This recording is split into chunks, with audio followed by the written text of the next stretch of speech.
Welcome to the long-awaited return of the Ideas Matter podcast. We've gotten requests for great deals of money to come back and do an episodes. We've received death threats. We've received various strange messages from intelligence operatives asking us about our whereabouts, and we thought it was time to come back out of the woodwork and bless you with another episode. That's exactly right. Actually, I had this idea that I was going to tell you about before we started recording, but I'll just mention it now. We should just randomly make up an ad for a company, read it out, and then send them an invoice after the fact. Just charge them for us reading ads for them. It sounds like a good way to monetize the podcast. But full disclosure, guys, I just finished my master's degree, and we were meant to be doing an episode on Spinoza. Alex rather impressively read the entire Ethics by Spinoza. I didn't think I could do it. Yeah, it was quite impressive actually because I tried to read it. But after finishing my thesis, I just could not bring myself to pick up another book about philosophy. So rather than wait another 6 weeks for an episode when we've already waited so long, we decided to cover my thesis that I just completed for my master's research, which is about the relationship between Confucianism, liberalism, and the idea of freedom in political philosophy. So we're going to be going over that today in some shameless self-promotion. Yeah, it is actually a very interesting thesis. I've never read anything about Confucianism before. You know, given the rising place of China in the world today and the Chinese challenge to kind of liberal world order politics, looking at things from a Confucian perspective is very important and not something that many of us have done before. So, Louis, what kind of prompted you to have a look at Confucianism? Yeah, what were my motivations, I suppose? Yeah. It's so disconcerting to see someone else having taken notes on something I've written. It's quite a weird thing. The motivation probably was I did an undergraduate thesis looking at China's rise from a sort of strategic military perspective. And as I was writing that thesis, it really struck me just how much the theoretical frameworks used for analysing China was sort of explicitly developed in reference to the Western context. So I'll give one really obvious example, offensive realism, which is associated with John Mearsheimer, who's become fairly notorious lately. So he has it's a really good book where he lays out his, theory of international relations, but in the middle of the book where he gives the examples for what supports his theory, it's literally entirely drawn from European warfare. And then at the end of the book, he has a chapter called, Can China Rise Peacefully? Which I thought was weird because he had not mentioned China historically at all throughout the whole book. So I thought, how can he predict what China's going to do if he hasn't even studied China's history, he hasn't studied China's philosophy?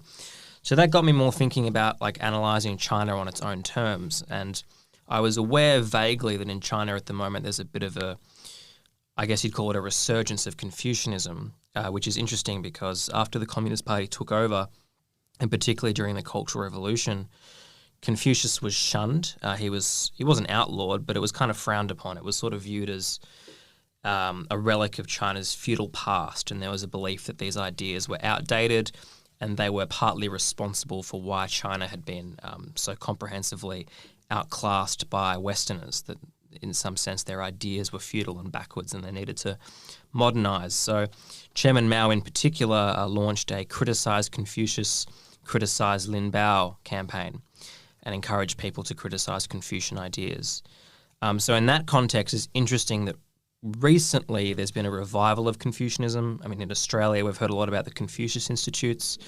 In China, they're promoting classical studies again.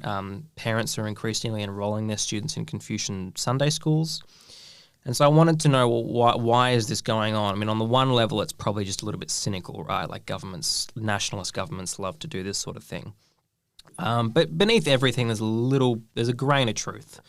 So I started looking into, if the liberal international order is being challenged by a rising China, they're going to need to come up with some ideas to put in its place. And so are they looking at Confucianism as sort of being a way to challenge the dominance of Western liberalism?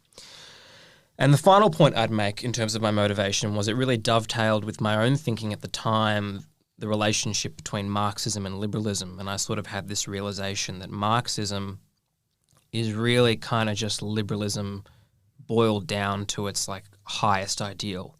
A lot of the principles of liberalism, you just find them in Marxism kind of like at a higher level. So individuals having the free time to do whatever they please, the state not having much of a vision of what the good life is. And when I realized that Marxism and liberalism really conceive of freedom in the same sort of way, I thought, well, what does that mean for China, a notionally communist country, a notionally Marxist country, but now is reviving Confucianism? What might Confucianism have to say about freedom? So then I came up with the question, which guides the thesis.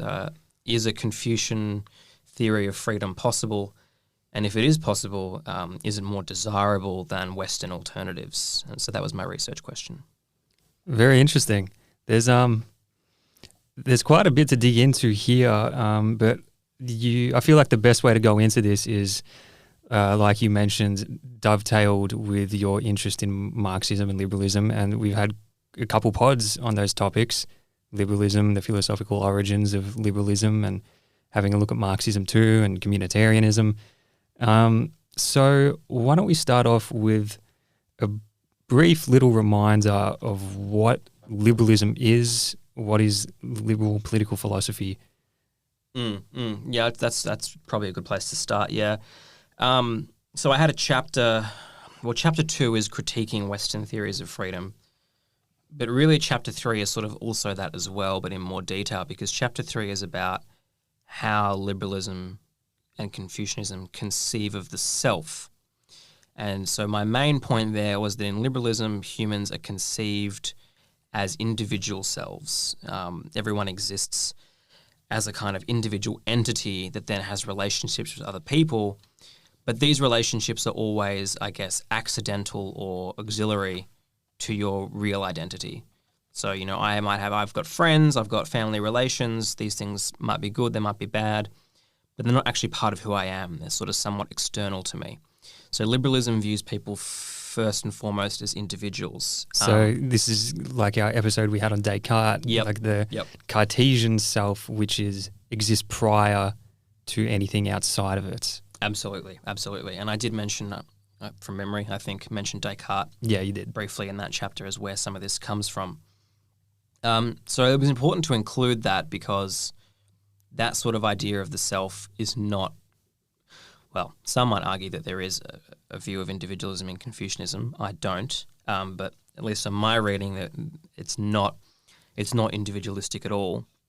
And so that's why I included that. But that's basically what liberalism is. So if you take that view of the self and go, okay, well, if we're starting from there, how do we put this into political practice?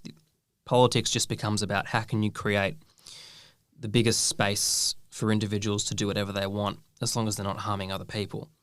And, we see that today, like in arguments for, I guess, legalizing drugs. If they're not harming anyone else, the people do whatever they want. Marriage equality, all these sort of things, all these really good things, but they have their basis in a sort of rationale that is individuals should be able to do whatever they want, provided they're not directly harming others. I guess that is the core tenet of liberalism, I'd say. Mm-hmm. And with liberalism, like you mentioned, there's the idea, as long as you're not harming anyone else, it's up to you. And that's kind of an idea of freedom. So there's a notion of freedom that's central to liberalism. So how might we kind of conceptualize this freedom? I know that in your thesis you mentioned 3 different kinds: negative freedom or negative liberty, Republican liberty, and positive liberty.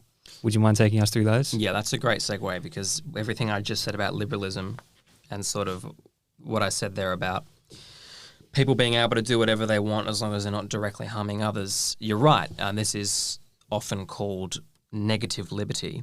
That's a term that was coined by Isaiah Berlin, a political theorist in the 20th century. But negative liberty is basically that. It views freedom. You're free insofar as no one else or no external force interferes with your life plan. So I guess the quote that most sums up that view of freedom is by John Stuart Mill, and he said, "The only freedom which deserves the name is the freedom of choosing our own good in our own way." So I come up with my own view of how I want to live my life, and provided that no one else or the state, etc., actively stands in my way from stopping me doing that, then I'm free. So it's negative in the sense it's non-interference. It's negative freedom or negative liberty.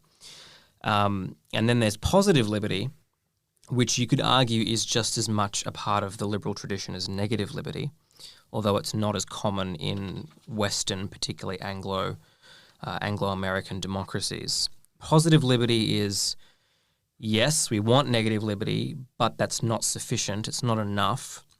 It's necessary but not sufficient, to use the analytical terminology. You're only free if your actions that you desire are rational.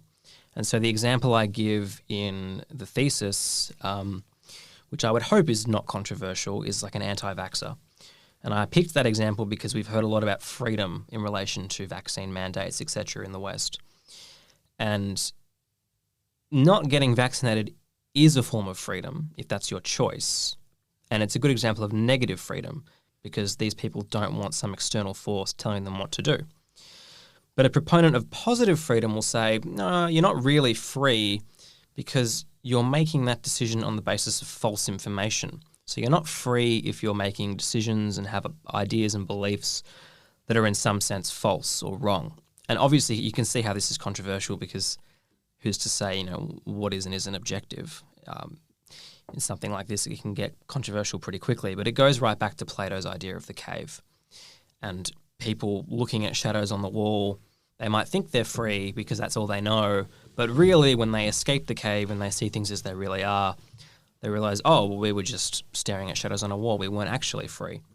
So positive freedom is making sure what you do is rational, and it's also about creating the environment for people to realize their possibilities. So it's often associated with socialism and communism because it's this idea of, well, we can't just leave people alone. The state needs to provide healthcare, it needs to provide education, housing, etc., because it's not enough to say, well, you're free to do whatever you want. You need the capability to express that freedom. And so positive freedom also emphasizes that as well. Actually, do you have the capacity to be free? So that's positive and negative liberty. And just briefly on Republican liberty, because it's not as common, especially in Australia, is this idea of non-denomination, which I find quite interesting. So I might not interfere with someone, but if I have the power to interfere with them, even if I don't choose to exercise it, then I dominate them in a certain sense. And so a good example is given of like maybe a husband and a wife, and they live in a society where women have no rights, and this husband could, if he wanted to, like dominate his wife.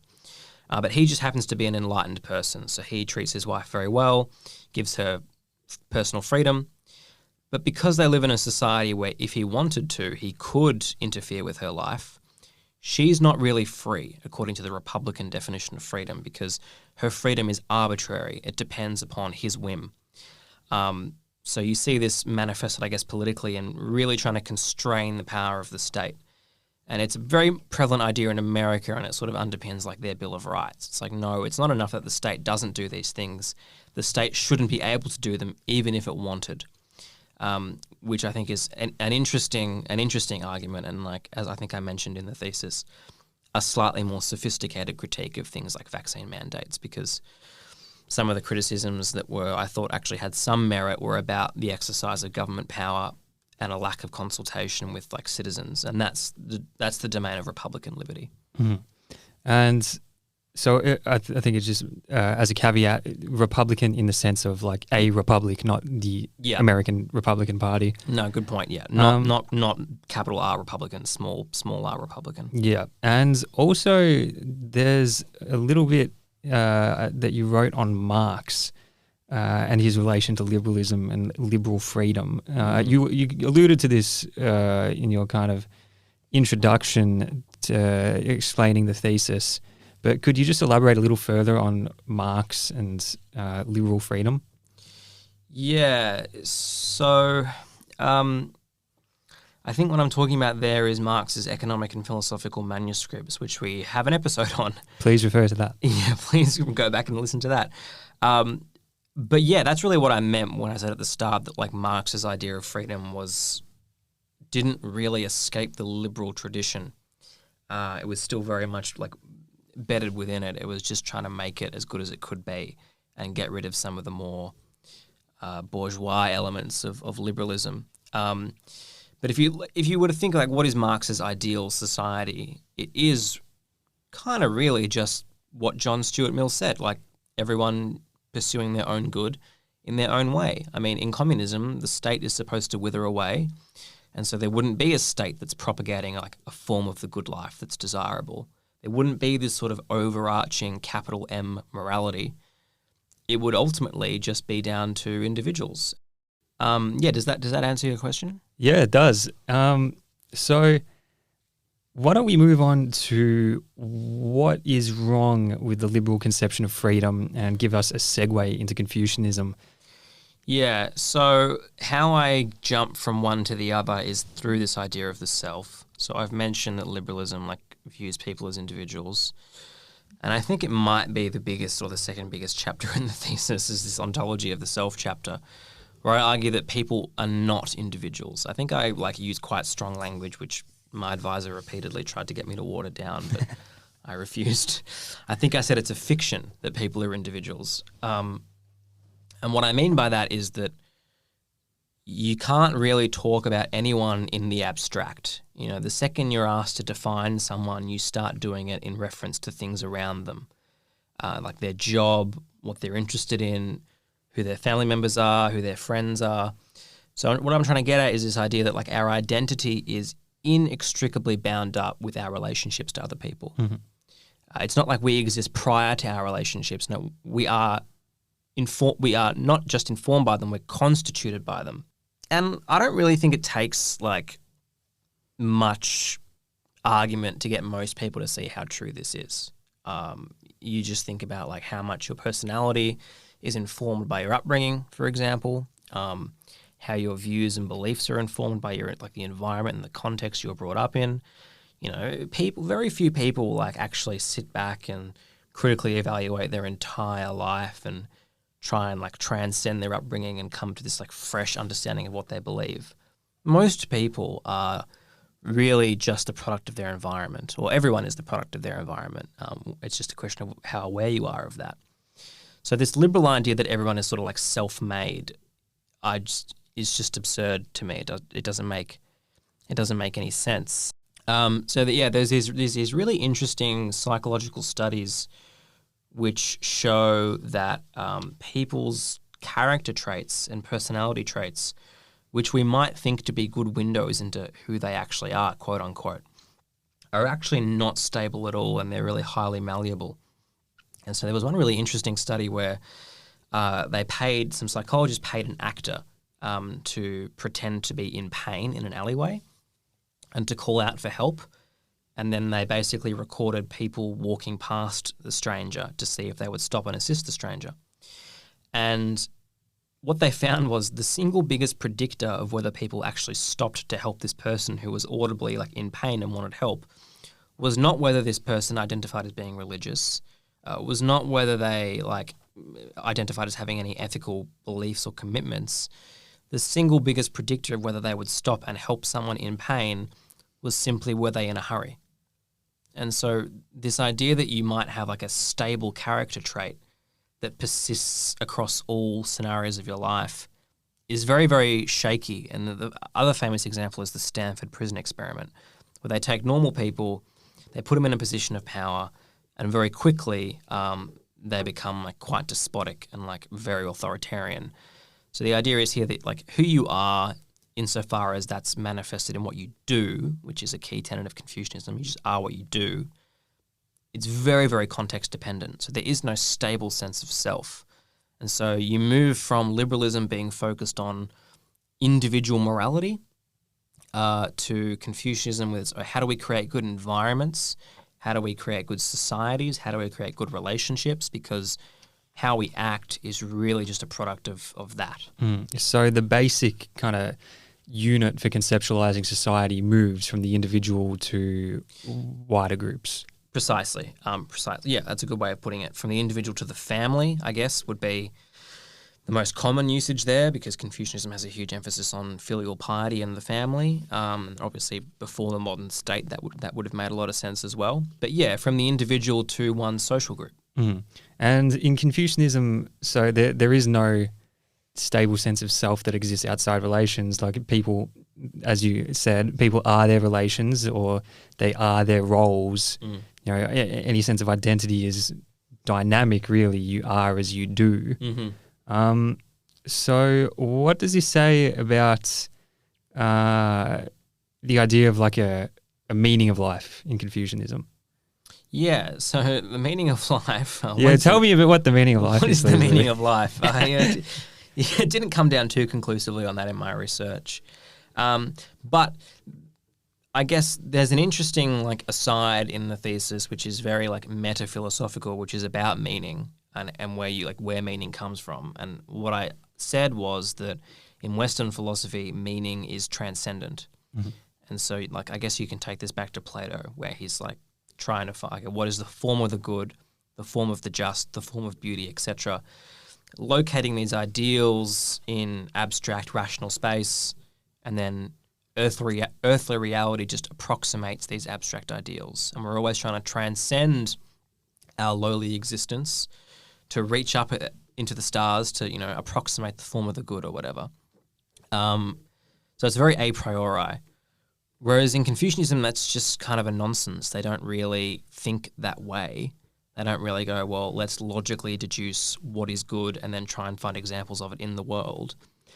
And incidentally, that's why a lot of Westerners, when they first encountered like Chinese thinking and Chinese philosophy, didn't think it was philosophy. Mm-hmm. And even today, like you go to a bookstore and these books are not in the philosophy section; they're in the religion section. Or spirituality. Yeah, exactly, they're in the spirituality section. Which, whatever you want to think about spirituality, I suppose, is seen as less academically rigorous, and by extension, Chinese thought is less rigorous than Western thought on this view, because they don't think in this logically deductive way. Well, some of them do, not all of them do. It's not common for that to be present in Chinese thought. Conversely, meaning arises sort of spontaneously. Mm. Like a good example of this, I think, is friendship. And I actually would take this example from, I'm at the moment reading Roger Scruton, How to Be a Conservative, because he's not How to Be a Conservative, The Meaning of Conservatism, his earlier book, where he talks about this, and he gives a really good example, the example of friendship. Like, if you were to say, well, what is the point of being friends with X person? That doesn't make a whole lot of sense, because that's viewing it instrumentally. It's viewing, okay, my friendship with this person is designed to get at something else. Whereas no, the whole point of being a friend is you can just hang out with someone without a predetermined goal, and it's still enjoyable, it's still meaningful. The meaning exists within the act, within the relationship, and that's basically what Confucianism is saying, is that meaning is found within human relationships. So the whole point, like meaning, like example, the father is given. A father fathers, a minister ministers, a son sons, right? And that just means that like in doing these things, we become these things and they take on meaning in themselves. But what it is to be a good father, for example, we don't know beforehand, because every father is different, every son is different, every daughter is different, therefore every dynamic relationship is different. You can't decide what it is to be a good father and then go and put it in practice. You only know that by fathering. So meaning emerges out of human relationships. Mm-hmm. And that actually, your point of father fathering, a minister ministering, just sparked a thought in my mind. I've recently started teaching. I finished my teaching degree. I've just started up as a substitute teacher, and at the school that I've been working at, I've been talking to some of the staff in the staff room, and you can really tell the difference between the younger staff and people similar to us in age, who have started teaching within the last few years, and they seem like, I don't know, regular mid-20s people or late 20s people, whereas the older people who've been teaching for a decade or more seem like teachers. They, even when you're talking to them kind of just one-on-one outside of the classroom, in the staff room, whatever, they have the aura, they have the demeanor of a teacher. So that role has been assimilated into themselves. Yes, the assimilating into oneself is jumping ahead a little bit, but that's a great example. I thought you were going to go somewhere else with that, because I remember you were also saying about your experience in teaching is you're at uni and you're learning all this theory, all this pedagogy of like how to instruct people. And then you're actually in a classroom and it's like, well, okay, what relevance does this have when someone's like standing up and like just walking out of the classroom or misbehaving? Yeah. It's kind of hard to see the relevance of like this theory to the moment. And that's what I was thinking, because that's in Chinese thought, there's an emphasis on practicality. There's an emphasis on just like learning by doing. And that bleeds through into like Chinese interpretations of Marxism. It's about practice. There's this huge emphasis on praxis. And there's a famous, sort of, Deng Xiaoping had a lot of famous little sayings, but one of them is, you cross the river by feeling the stones. And he said this when China was liberalizing their economy. And he was sort of pushing back on this idea that we have Marxism and then we apply it to society. He's like, no, we need to start from the bottom. We cross the river by feeling the stones. And if it makes sense, then we keep going. If it doesn't, we're not just going to say, we have to do this because that's what Marxist theory says. So Chinese thinking is much more, there's a greater emphasis and respect for the symbiosis between practicality and theory, I would say. And there's a very interesting part of the thesis where you talk about this as being in large part, or maybe wholly, a difference in the structure of how the languages work between the Indo-European languages. So that informed that formed the basis for communicating the Western philosophical tradition. So Greek, Latin, English, French, German, so on, and Chinese, which is of a completely different language family. So how does that difference play a role? Like, how does the influence of those language structures influence these philosophies? Yeah, this was a really interesting thing that I came across when I was doing my research, and if I had more time, I would have gone further into it. But it really delves into like social psychology and linguistics, so I had to sort of like rein myself in. But the idea is here, I mean, it was a move that was made in the philosophy of language like in the mid-20th century. We're moving away from viewing language as just like an objective way that we look at the world to actually know the way that we talk and the way that we structure sentences informs how we view the world. And so it's not that like words are neutral. Words convey connotations and meaning, which informs how we view the world. So on that note, something that Indo-European languages, of which English is one, have in common is their ability to turn anything into a noun. So, for example, any quality can become an abstract entity by adding a suffix to it. So good becomes goodness, red becomes redness. And so, you see what I was talking about before about like things not existing in the abstract, like if you have this idea of redness, then any red thing in the world is just an example of this idea of redness. But what I'm getting at here is, well, maybe there isn't actually redness per se. We just think that there is because our language encourages us to think abstractly. It encourages us to think of things in the abstract and then try and find examples of them. Whereas conversely, Chinese, and I said Mandarin in my thesis, but like some readers commented that that's probably not, well, that just isn't accurate because Mandarin didn't exist until the 20th century, so that's an oversight on my part. Classical Chinese is a relational language. You need to know the context to know the meaning, and you can't just turn anything into an abstract noun. Everything is like very much embedded in its context, and so you were asking me for examples, and I was trying to think of good examples. And I think probably the easiest point to make is like in English, we have some words that have completely different meanings, even though they sound the same, but they're not that common. There aren't that many of them. And when they do have different meanings, maybe it's like 2 or 3. In Chinese, it's pretty much every word, or like most words, will have 10 different meanings. And the only way of knowing which meaning you're using the word in is the broader context of the sentence or the broader context of the conversation. So it's very, very contextual. And you can also reply to questions by omitting a lot of the previous information. So if you asked me in Chinese, like, do you have something? I could just say have. Yeah, so basically to know your way around a Chinese sentence, you need to have access to the broader context because words have so many different meanings, and it's not like meanings that are closely related, like meanings that are entirely different, and you can't know what's going on unless you're attentive to the broader context. Right. So there's a massive split just on the level of language between the Western tradition and the Chinese tradition. Yep. It's kind of like this opposition you've been talking about between liberalism and Confucianism of things that are sort of abstract and things that are relational. Yep, absolutely. Right.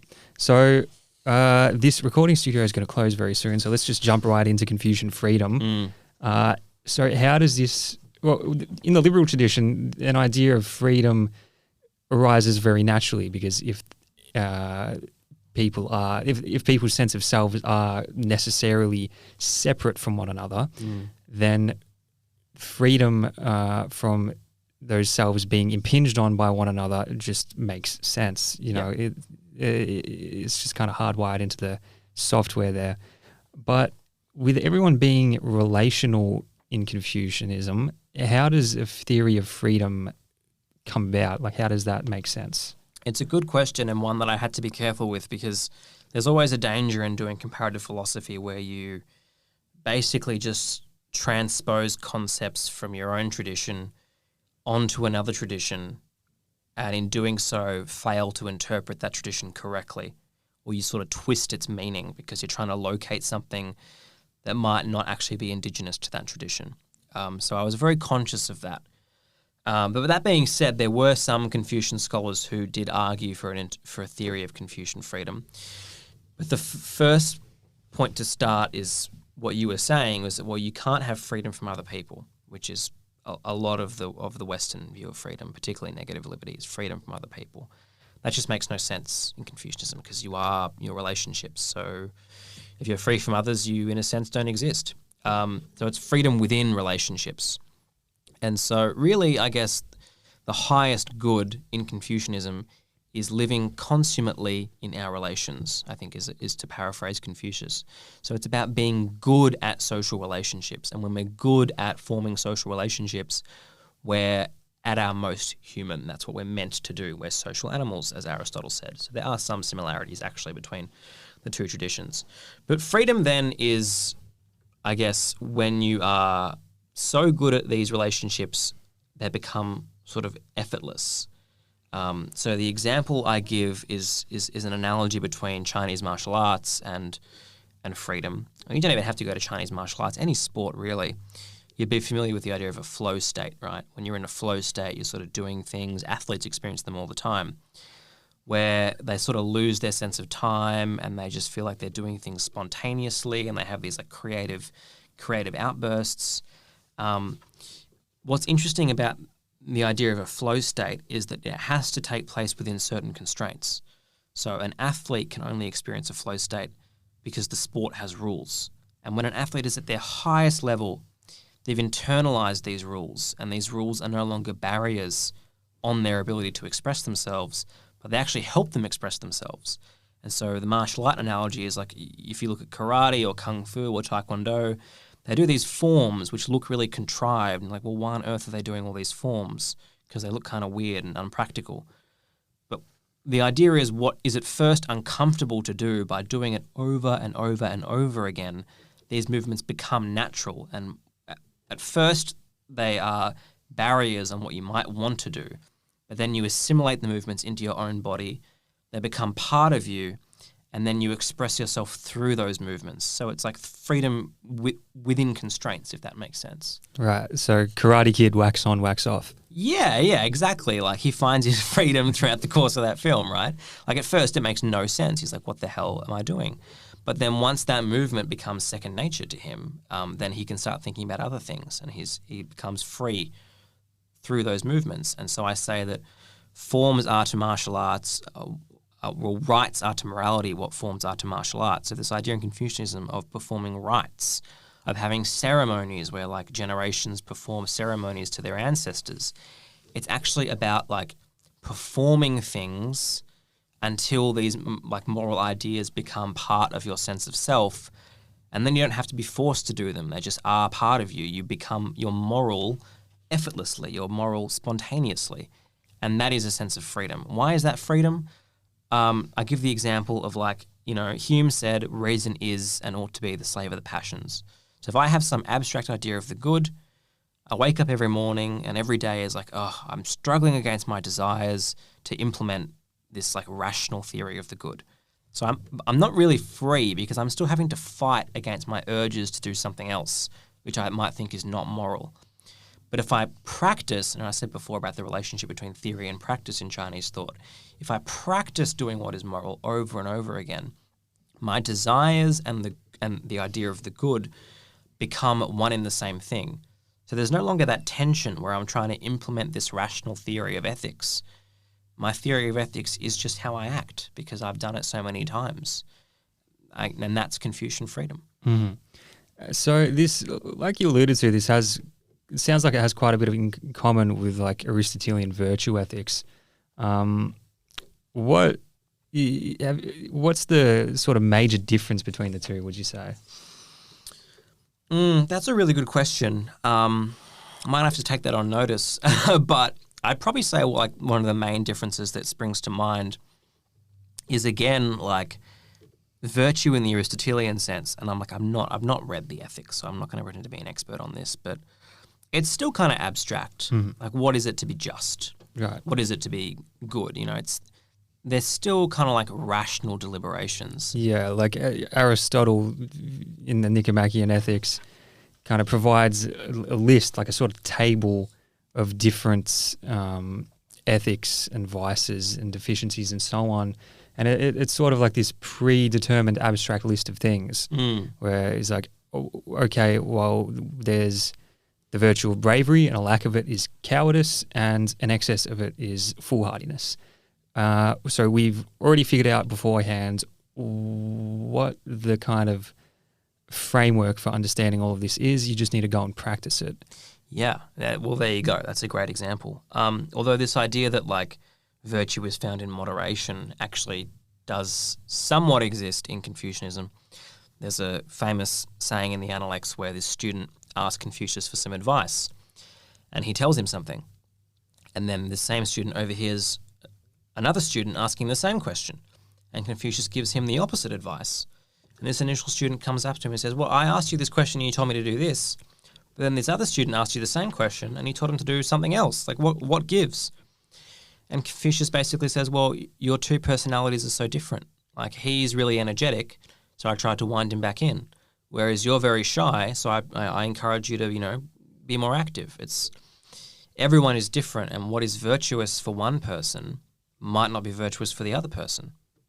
So it's still in a sense a virtue ethic, but instead of being a sort of abstract one, as we'd find in Aristotle, it's a relational one, like we've been indicating toward for Confucianism. Yeah, absolutely. You'd have to pay much more close attention to the local specifics, the particulars of who you're talking about and when and where. Right. So how does this cultivation of, Confucian virtues scale out? So Confucianism is, it doesn't take the individual as the basic social unit, yet it feels like the cultivation of these virtues happens on an individual level, but it doesn't seem like that would be the end. Where does it go from there? Yeah, I'd say like from a public policy perspective, it's not about like encouraging individuals to do the right things, which is what we do here in the West. It's more about creating the environments where individuals can do the right thing. But again, you have to be sensitive to the context. So I guess to like broaden this out to the realm of politics and international politics is what is good for a certain country to do cannot be abstractly determined. It has to be very, very sensitive to their history, their culture, their language, their current institutional setting. You can't just come down on high and go, well, you must become a liberal democracy. As much as I think liberal democracies are like the best of the least worst, you can't just like go down to one other country and force it upon them. You have to really be attentive to the local specificities. Right. See Iraq and Afghanistan. Exactly. See Iraq and Afghanistan. See pretty much anywhere outside the West that tried to like wholesale adopt liberalism. And as I'd argue, that's not really that surprising because liberalism, when you unpack it, is really just bound up with a lot of ways of viewing the world that are quite odd if you're not a Westerner. Mm-hmm. So I think that's a very good way to cap it off there. And there's just a great quote from the end of the thesis, authored by yourself, that I would like to read out here. I thought you did a very good job writing this, and it just kind of succinctly summarizes a lot of stuff that we've been talking about here. There is nothing over and above our actions or relationships. They are ends in themselves. We do not need some transcendent lodestar to orient the course of our moral lives. Instead of looking upwards or inwards, we should look sideways to each other. Well, there you go. I'm not going to disagree with whoever said that. They sound very wise. All right. Thank you for listening through to that episode. If you have any suggestions for what we should do for another episode, this is to you, the listener, by the way, please let us know. Are we still thinking of doing The Prince by Machiavelli? Yeah, I do want to do The Prince. You cool with that? Okay, so we'll most likely be doing The Prince next. And it's pretty short, so we can try to get that out sooner than this one came out. Stay tuned. Thanks, guys.